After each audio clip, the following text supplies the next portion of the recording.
বৈষম্যবিরোধী ছাত্র আন্দোলনের সাবেক সমন্বয়কের উদ্যোগে নতুন ছাত্র সংগঠনের আত্মপ্রকাশ ঘটেছে।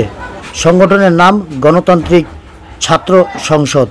বুধবার 26শে ফেব্রুয়ারি ঢাকা বিশ্ববিদ্যালয়ের ডাবি মধুর ক্যান্টিনে এক সংবাদ সম্মেলনে এই নাম ঘোষণা করা হয়। সংগঠনের আহ্বায়ক হয়েছেন বৈষম্যবিরোধী ছাত্র আন্দোলনের সাবেক সমন্বয়ক আবু বারেক মজুমদার। ছাত্র জনতার অভ্যুত্থানের সময় বৈষম্যবিরোধী ছাত্র আন্দোলনের সম্মুখ সারি অত্যন্ত সমন্বয়ক ছিলেন তিনি। ঢাকা বিশ্ববিদ্যালয়ে 2019-20 শিক্ষাবর্ষের এই শিক্ষার্থী। তিনি গণতান্ত্রিক ছাত্র শক্তির ঢাকা বিশ্ববিদ্যালয় শাখার সদস্য সচিব ছিলেন। এর আগে মঙ্গলবার রাতে এক বিজ্ঞপ্তিতে নতুন এই ছাত্র সংগঠনের সঙ্গে যুক্ত আল মাসনুন জানিয়েছেন, স্টুডেন্ট ফার্স্ট, বাংলাদেশ ফার্স্ট এমন স্লোগান ধারণ করেই হবে এই সংগঠন।